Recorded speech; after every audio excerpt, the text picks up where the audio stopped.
Marketing management task. So last ക്ലാസ്സിൽ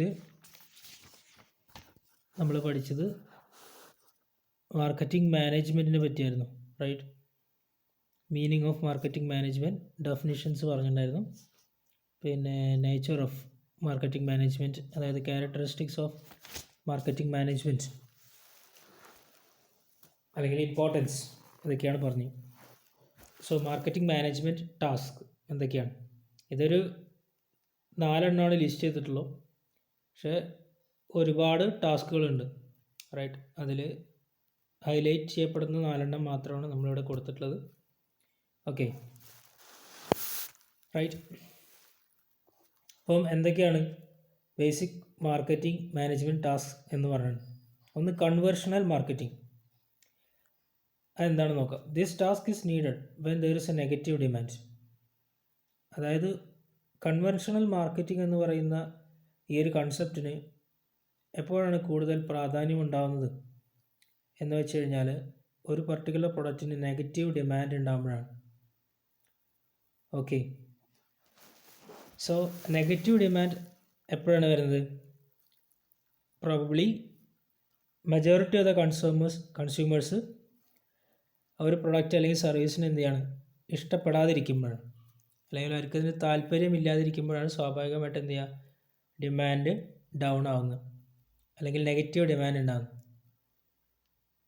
അപ്പോൾ for example, ഇപ്പോൾ നമ്മൾ വെജിറ്റേറിയൻസിൻ്റെ കാര്യം എടുക്കുകയാണെങ്കിൽ, ഇപ്പോൾ നമ്മൾ ഫുഡ്, അപ്പം വെജിറ്റേറിയൻസും ഉണ്ടാവും, നോൺ വെജിറ്റേറിയൻസും ഉണ്ടാവും, റൈറ്റ്? അപ്പം ഈ മീറ്റ് അല്ലെങ്കിൽ നോൺ വെജിറ്റേറിയൻ കണ്ടൻറ്റ് വരുന്ന ഫുഡിനെല്ലാം എമംഗ് വെജിറ്റേറിയൻസ് നെഗറ്റീവ് ഡിമാൻഡ് ആയിരിക്കും ഉണ്ടാവുക, റൈറ്റ്? അത് ഉറപ്പാണ്. തിരിച്ചും അങ്ങനെ ആയിരിക്കും. ഇപ്പോൾ വെജിറ്റേറിയൻ ഫുഡ് ചിലപ്പോൾ കമ്പാരിറ്റീവ്ലി കുറവായിരിക്കും വെജിറ്റേറിയൻ ഫുഡ് മാത്രം ഉപയോഗിക്കുന്ന ആളുകൾ. സോ വെജിറ്റേറിയൻ ഫുഡ് യൂസ് ചെയ്യുന്ന ആളുകൾ എന്തായിരിക്കും, അവർക്ക് നോൺ വെജിറ്റേറിയൻ ഫുഡിനോട് വലിയ താല്പര്യം ഉണ്ടാവില്ല. So among them non vegetarian food ഐറ്റംസിന് ഡിമാൻഡ് കുറവായിരിക്കും. അതുപോലെ നോൺ വെജിറ്റേറിയൻ ഫുഡ് കഴിക്കുന്ന ആളുകളിൽ വെജിറ്റേറിയൻ ഫുഡിൻ്റെ ഡിമാൻഡ് വളരെ കുറവായിരിക്കും. സോ ഇവിടെ മാർക്കറ്റിംഗ് മാനേജ്മെൻറ്റിൻ്റെ ചലഞ്ച് എന്ന് പറയുന്നത് എന്താണ്?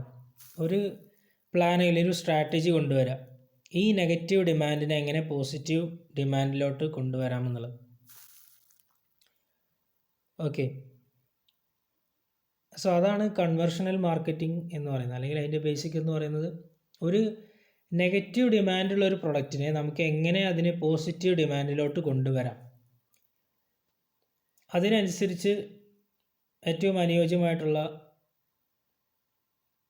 പ്ലാൻസ് അല്ലെങ്കിൽ സ്ട്രാറ്റജീസ് ബിൽഡ് ചെയ്യുക എന്നുള്ളതാണ് എൻ്റെ ഉദ്ദേശം, റൈറ്റ്? ഇപ്പം ചില ആളുകൾക്ക് ബൈക്കിൽ പോകുന്നതായിരിക്കും താല്പര്യം. അവരെ സംബന്ധിച്ച് ചിലപ്പോൾ അത്രയധികം കാറിനോട് വലിയ താല്പര്യം കാണില്ല, അല്ലെങ്കിൽ പബ്ലിക് ട്രാൻസ്പോർട്ടിനോട് അത്രയധികം താല്പര്യം കാണില്ല. സോ അപ്പോൾ മറ്റുള്ള മോഡ് ഓഫ് ട്രാൻസ്പോർട്ടേഷൻ അത്രത്തോളം ഡിമാൻഡ് ഇല്ല എന്നുള്ളതാണ്. അപ്പോൾ അവിടുത്തെ ഒരു ചലഞ്ച് എന്ന് പറയുന്നത്, അപ്പം അത്തരത്തിലുള്ള കമ്പനികൾക്ക് അവിടെ സസ്റ്റെയിൻ ചെയ്യണമെന്നുണ്ടെങ്കിൽ ഇങ്ങനെ സംഭവിക്കാമെന്നുള്ളതാണ്. ഓക്കെ, അതൊരു നെഗറ്റീവ് ഡിമാൻഡുള്ള ഒരു പ്രൊഡക്റ്റിനെ എങ്ങനെ പോസിറ്റീവ് ഡിമാൻഡിലേക്കിട്ട് കൊണ്ടുവരാം എന്നുള്ളതാണ് ശരിക്കും കൺവെർഷണൽ മാർക്കറ്റിംഗ് എന്നതുകൊണ്ട് ഉദ്ദേശിക്കുന്നത്. സോ അപ്പോൾ നേരത്തെ പറഞ്ഞ എക്സാമ്പിളിൽ ഇങ്ങനെ ചെയ്യുമ്പോൾ സ്വാഭാവികമായിട്ടും കമ്പനീസ് ഹൈലൈറ്റ് ചെയ്യേണ്ടത് ചിലപ്പോൾ എന്തായിരിക്കും, അഡ്വർടൈസ് ചെയ്യുന്ന സമയത്തൊക്കെ ഇപ്പോൾ ഈ ബൈക്സിന് അധികം ഡിമാൻഡ് കൂടുന്നു, അപ്പോൾ അതിന് പോസിറ്റീവ് ഡിമാൻഡ്, കാറുകൾക്ക് പോസിറ്റീവ് ഡിമാൻഡ് കുറച്ചും കൂടി ഉണ്ടാക്കാൻ വേണ്ടിയിട്ട് വേണമെങ്കിൽ നമുക്ക് എന്ത് ചെയ്യാം, ഈ മോട്ടോർ ബൈക്സ് യൂസ് ചെയ്യുമ്പോൾ ഉണ്ടാകുന്ന അതിൻ്റെ ഡേഞ്ചേഴ്സിനെ പറ്റിയിട്ട് ഒരു അവയർനെസ് കൊടുക്കുന്ന പോലെ കമ്പനീസിന് വേണമെങ്കിൽ അവതരിപ്പിക്കാം. ജസ്റ്റ് ഒരു എക്സാമ്പിൾ പറഞ്ഞതാണ്. അപ്പോൾ അങ്ങനെ വരുമ്പോൾ സ്വാഭാവികമായിട്ട് എന്ത് ചെയ്യും, കാറിന് ഡിമാൻഡ് വേണമെങ്കിൽ കൂടി വരാം. സോ അതൊരു സ്ട്രാറ്റജിയാണ്. സോ അത്തരത്തിൽ നെഗറ്റീവ് ഡിമാൻഡുള്ള ഒരു പ്രൊഡക്റ്റിനെ എങ്ങനെ പോസിറ്റീവ് ഡിമാൻഡാക്കി അല്ലെങ്കിൽ പോസിറ്റീവ് ഡിമാൻഡ് ഉണ്ടാക്കാം എന്നുള്ളത് തിങ്ക് ചെയ്യുന്നു. അതിനനുസരിച്ച് സ്ട്രാറ്റജീസ് അല്ലെങ്കിൽ പ്ലാൻ ബിൽഡ് ചെയ്യുന്നു. ഇതാണെന്ത് കൺവേർഷണൽ മാർക്കറ്റിംഗ്. ഇനി ഡെവലപ്മെൻറ്റൽ മാർക്കറ്റിംഗ് ഉണ്ട്. ഡെവലപ്മെൻറ്റൽ മാർക്കറ്റിംഗ് എന്ന് പറഞ്ഞാൽ this task is needed when there is A latent demand for a product or service. Latent demand എന്ന് പറഞ്ഞു കഴിഞ്ഞാൽ ആക്ച്വലി അവിടെ ഡിമാൻഡ് ഇല്ല, എക്സാക്ട് ഡിമാൻഡ് ഇല്ല, അൺറിയലൈസ്ഡ് ഡിമാൻഡ് എന്ന് വേണമെങ്കിൽ നമുക്ക് പറയാം. എക്സാക്റ്റ് ഡിമാൻഡ് നമുക്ക് പറയാൻ പറ്റില്ല, പക്ഷേ എന്തായാലും അവിടെ ഒരു പർട്ടിക്കുലർ ഗ്രൂപ്പ് ഓഫ് പ്രൊഡക്റ്റിന് ഒരു ഡിമാൻഡ് ഉണ്ട്. ഓക്കെ, അപ്പോൾ നമ്മൾ ലേറ്റന്റ് ഡിമാൻഡ് എന്ന് പറയുകയാണെങ്കിൽ unrealised demand for a product or service that does not exist at present. അപ്പം പ്രസൻ്റ്ലി അവിടെ ഇല്ലാത്തൊരു പ്രൊഡക്റ്റിന് എന്തുണ്ടായിരിക്കും, ഒരു ഡിമാൻഡ് ഉണ്ടാവും. അങ്ങനെ സംഭവിക്കാമല്ലോ. ഇപ്പോൾ ഫോർ എക്സാമ്പിൾ, അപ്പോൾ നമ്മൾ സാധാരണ ഒരു കാറ് വാങ്ങുന്നത് എന്തുകൊണ്ടാണ്? അപ്പോൾ നമുക്ക് നേരത്തെ പറഞ്ഞ പോലെ കുറച്ചും കൂടി ബൈക്സിനെ അപേക്ഷിച്ച് നോക്കുമ്പോൾ കുറച്ചും കൂടി സേഫാണ്. ബൈക്സിൻ്റെ ലിമിറ്റേഷൻ എന്ന് പറയുന്നത് 2 പേർക്കൊക്കെയാണ് മാക്സിമം പോകാൻ പറ്റുന്നത്. സോ അത് നമ്മൾ 4 വീലറിലോട്ട് വരുമ്പോൾ, ഇൻഫാക്ട് കാറിലോട്ട് വരുമ്പോൾ 4 പേർക്ക് അല്ലെങ്കിൽ മാക്സിമം 5 പേർക്കൊക്കെ സഞ്ചരിക്കാം. പക്ഷെ അവിടുത്തെ മെയിൻ പ്രശ്നം എന്ന് പറയുന്നത് എന്താണ്, കാറുകളുടെ പ്രൈസാണ് അല്ലേ. ഇപ്പം ഒരു ബൈക്കിന് നമുക്ക് മാക്സിമം ചിലപ്പോൾ ഒരു 1 ലക്ഷം രൂപയൊക്കെ കൊടുക്കേണ്ടി ഒരു സാഹചര്യമേ ഉണ്ടാവുന്നുള്ളൂ. ആ 1 ലക്ഷം രൂപ കൊടുത്താൽ നമുക്ക് ബൈക്ക് കിട്ടും. പക്ഷെ കാറിനെ സംബന്ധിച്ചിടത്തോളം ഒരു നല്ല കാറൊക്കെ വാങ്ങണമെന്നുണ്ടെങ്കിൽ സ്വാഭാവികമായിട്ടും നമുക്കൊരു 3 ലക്ഷം മുതൽ അതിൻ്റെ മുകളിലോട്ടാണ് പ്രൈസ് പോകുന്നത്. അപ്പോൾ ഏറ്റവും സാധാരണക്കാരനെ സംബന്ധിച്ച് അയാൾക്ക് ഏറ്റവും അഫോർഡബിൾ ആവുന്ന എപ്പോഴും ബൈക്കാണ്, റൈറ്റ്. അപ്പോൾ പക്ഷേ അവിടെ ശരിക്കും ഒരു ഡിമാൻഡ് ഉണ്ട്. കാരണം ഈ 1 ലക്ഷം രൂപയുടെ ബൈക്ക് വാങ്ങുന്ന ആൾക്ക് സ്വാഭാവികമായിട്ടും ഒരു കാറ് വാങ്ങണം എന്നുള്ള ആഗ്രഹം ഉണ്ടായിരിക്കും. പക്ഷേ ഈ 3 ലക്ഷം എന്നുള്ള ഈ ഒരു എമൗണ്ട് കൊടുക്കാനില്ലാത്തത് കൊണ്ടായിരിക്കാം ഒരു പക്ഷേ അയാൾ അത് വാങ്ങാത്തത്. പല കാരണങ്ങളുണ്ടായിരിക്കാം. പക്ഷെ പ്രൈസിൻ്റെ കാര്യം പറഞ്ഞതാണ് 3 ലക്ഷം രൂപയിലോട്ട് അല്ലെങ്കിൽ ആ ഒരു എമൗണ്ട് കൊടുത്തൊരു കാറ് വാങ്ങാനായിട്ടുള്ള ഒരു കപ്പാസിറ്റി, ഫൈനാൻഷ്യൽ കപ്പാസിറ്റി ആ ബൈക്ക് യൂസ് ചെയ്യുന്ന ആൾക്ക് ഒരു പക്ഷേ ഉണ്ടാവില്ലായിരിക്കാം. പക്ഷേ ഒരു പക്ഷേ അയാൾക്ക് ഇത് ഒരു 1,50,000 2 ലാഖിനൊക്കെ അടുത്ത് ഒരു കാറ് കിട്ടുകയാണെന്നുണ്ടെങ്കിൽ അത് ചിലപ്പോൾ അയാൾ വാങ്ങാൻ സാധ്യതയുണ്ട് ശരിക്കും. അപ്പോൾ അവിടെ ഒരു ഡിമാൻഡ് ഉണ്ട് വിച്ച് ഇസ് അൺറിയലൈസ്ഡ്. അതായത് അതിനൊരു പൊട്ടൻഷ്യൽ ഉണ്ട്, അത് മാർക്കറ്റ് എന്ത് ചെയ്തിട്ടില്ല, ശരിക്കും എക്സ്പ്ലോർ ചെയ്തിട്ടില്ല. അപ്പോൾ നമ്മൾ ടാറ്റ നാനോ എന്ന് പറയുന്ന കാറിൻ്റെ ഒരു എവല്യൂഷൻ നോക്കിക്കഴിഞ്ഞാൽ ശരിക്കും ടാറ്റ എന്ന് പറഞ്ഞ കമ്പനി എക്സ്പ്ലോർ ചെയ്യാൻ നോക്കിയത് ഈ അൺടാപ്ഡ് പൊട്ടൻഷ്യലാണ്, മാർക്കറ്റ് പൊട്ടൻഷ്യലാണ്. ശരിക്കും ഒരു മിഡിൽ ഇൻകം ഗ്രൂപ്പിന് കാറ് ഈ കൂടുതൽ വില കൊടുക്കേണ്ടി വരും എന്നുള്ളൊരു കാരണത്താൽ വാങ്ങാൻ പറ്റാത്തൊരു സാഹചര്യം ഉണ്ട് എന്ന് മനസ്സിലാക്കി അവർക്ക് ഏറ്റവും അനുകൂലമായ രീതിയിൽ, അവിടെ പ്രൈസ് മാത്രമായിരുന്നു ഒരു കൺസേൺ എന്നുള്ളതായിരുന്നു മെയിൻ വിഷയം. അത് മനസ്സിലാക്കിക്കൊണ്ടാണ് ടാറ്റ നാനോ എന്ന് പറയുന്നൊരു കാറ് മാർക്കറ്റിൽ ഇൻട്രൊഡ്യൂസ് ചെയ്തത്. So everybody thought that this would be a huge success. പക്ഷേ ഇനീഷ്യലി ആ കാർ ഹിറ്റായെങ്കിലും പക്ഷേ അതിൻ്റെ സേഫ്റ്റി കൺസേൺസൊക്കെ കൊണ്ട് അത് ആകെ ഡൗൺ പോവുകയാണ് ചെയ്തത്. ഇപ്പം ടാറ്റ നാനോ മാർക്കറ്റിൽ എനിക്ക് അവിടെ കാണാനായിട്ട് കഴിയില്ല. ബട്ട് അഗെയിൻ ഇപ്പോഴും അതൊരു പൊട്ടൻഷ്യൽ മാർക്കറ്റ് സെഗ്മെൻ്റ് ആണെന്ന് നമുക്ക് പറയാം. കാരണം ഇപ്പോഴും സാധാരണക്കാരെന്ത് ചെയ്യുന്നുണ്ട്, ഈ ഒരു റേഞ്ചിൽ അത്യാവശ്യം നന്നായിട്ട് ഒരു സേഫ്റ്റി കൊടുക്കാനായിട്ട് പറ്റുന്ന ഒരു കാറാണെന്നുണ്ടെങ്കിൽ തീർച്ചയായിട്ടും വാങ്ങും. സോ ഇത്തരത്തിൽ അൺറിയലൈസ്ഡ് ഡിമാൻഡ് ഒരു പ്രൊഡക്റ്റോ അല്ലെങ്കിൽ ഒരു സർവീസിനോ ഉണ്ടാകുമ്പോൾ അത് കണ്ടെത്തുക എന്നുള്ളതാണ് ഡെവലപ്മെൻ്റൽ മാർക്കറ്റ് കൊണ്ട് ഉദ്ദേശിക്കുന്നത്. അല്ലെങ്കിൽ ഇത്തരത്തിലുള്ള അൺറിയലൈസ്ഡ് ഡിമാൻഡ് ക്രിയേറ്റ് ചെയ്യുക, എന്നിട്ട് അതെന്ത് ചെയ്യുക, ആക്ച്വൽ ഡിമാൻഡാക്കിയിട്ട് മാറ്റുക.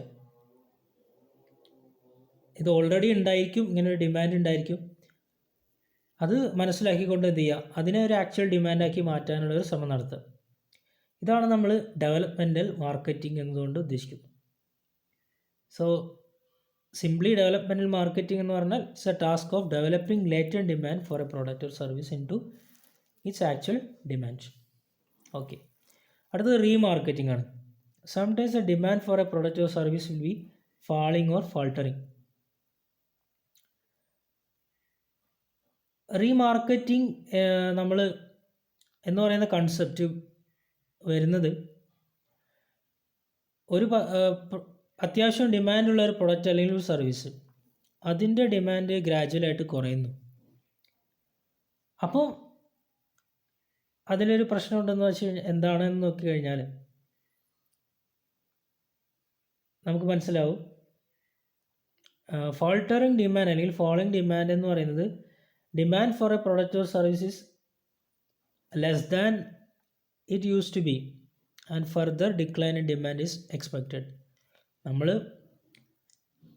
ആദ്യം ഉണ്ടായിരുന്ന ഡിമാൻഡിനേക്കാളും കുറവാണ് ഇപ്പോൾ ഉള്ള ഡിമാൻഡ്, അത് പിന്നീട് വീണ്ടും എന്ത് ചെയ്യാൻ ഗ്രാജുവലി ഡിക്ലൈൻ ചെയ്യാനുള്ള ചാൻസ് ഉണ്ട്. അപ്പോൾ അതിനുള്ള റെമഡിയൽ സ്റ്റെപ്പ് എന്നുള്ള രീതിയിൽ, അതായത് ഈ ഡിമാൻഡിനെ നമുക്ക് തിരിച്ചു പിടിക്കണം, അതാണ് ആ കമ്പനിയുടെ മുന്നിലെ ചലഞ്ച് എന്ന് പറയുന്നത്. സോ ഇതിനൊന്ന് റീവൈറ്റലൈസ് ചെയ്യാനായിട്ട് ഈ ഇത്തരത്തിലുള്ള കാര്യങ്ങളൊക്കെ എന്തെങ്കിലും ഇഷ്യൂസൊക്കെ ഉണ്ടെങ്കിൽ അത് ഒഴിവാക്കിയിട്ട് പ്രൊഡക്റ്റിനെ ഒന്ന് റീവൈറ്റലൈസ് ചെയ്തിട്ട് ആ പ്രൊഡക്റ്റിൻ്റെ ഡിമാൻഡ് ഒന്ന് കൂട്ടാനായിട്ടുള്ളൊരു ശ്രമം, അതാണ് റീമാർക്കറ്റിംഗ് എന്നതുകൊണ്ട് ഉദ്ദേശിക്കുന്നത്. ഓക്കെ, ഓൾറെഡി മാർക്കറ്റിൽ അവതരിപ്പിക്കപ്പെട്ട ഒരു സാധനം, അത്യാവശ്യം ഡിമാൻഡ് ഉണ്ടായിരുന്ന സാധനം, പക്ഷേ for some reasons the demand of this particular product is gradually declining, right?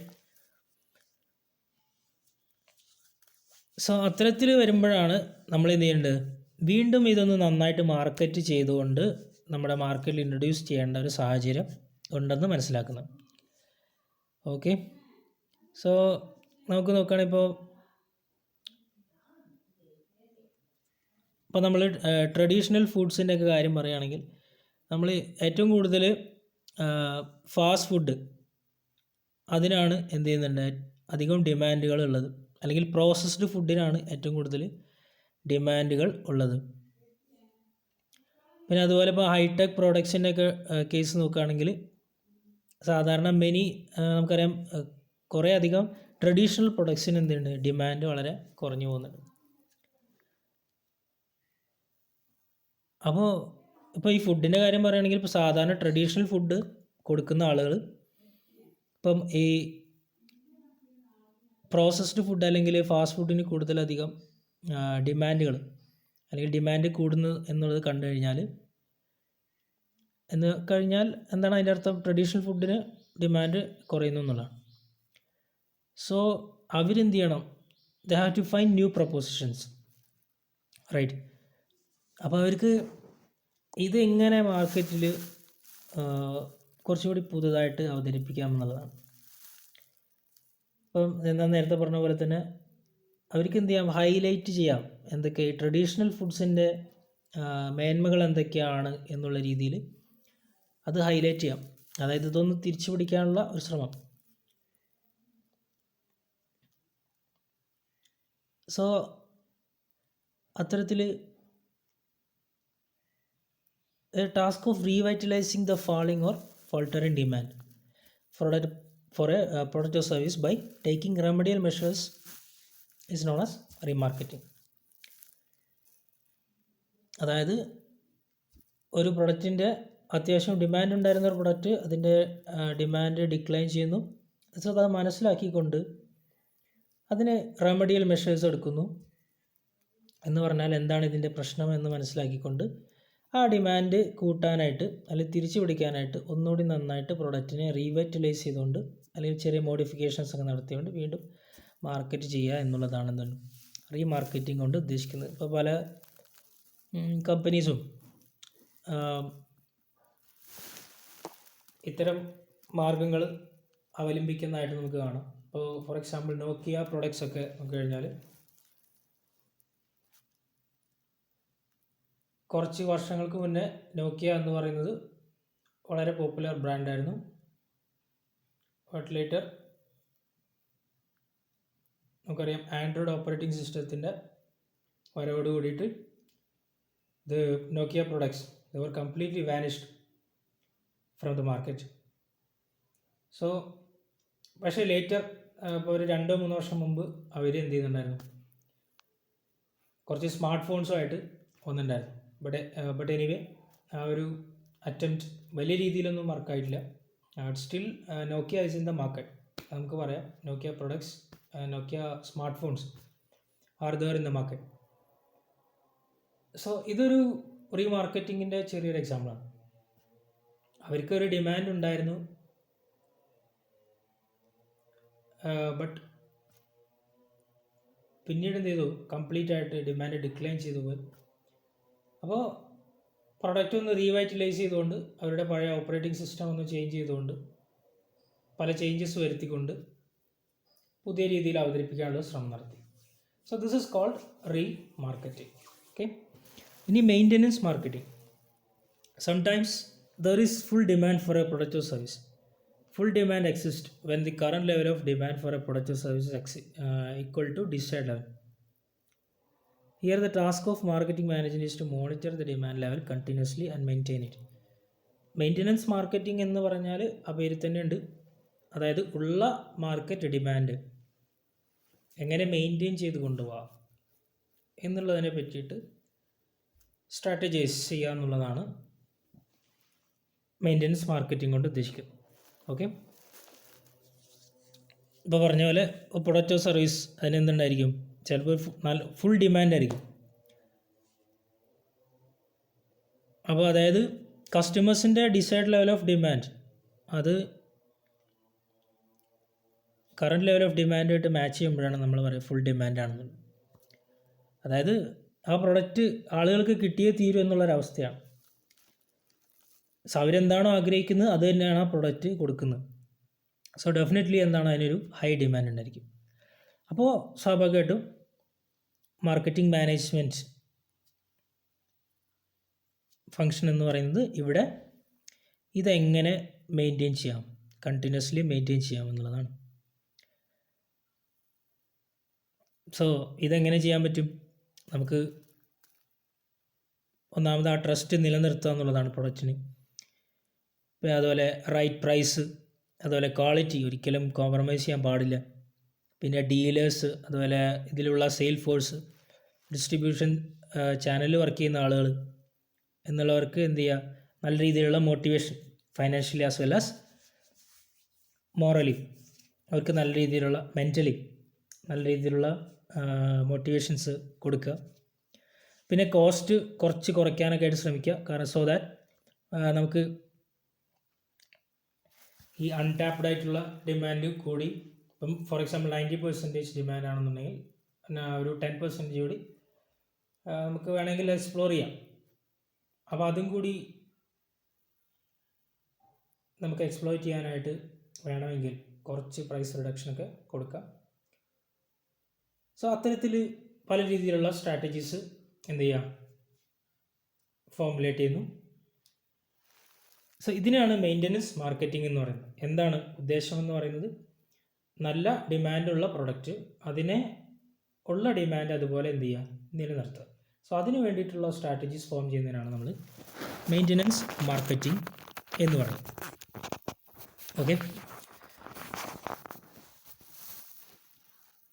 അതായത് task of continuously monitoring the demand level and maintaining at the full level is known as maintenance marketing, right?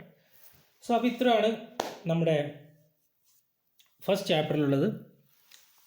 So this is the end of first chapter. in the marketing management subject. Okay,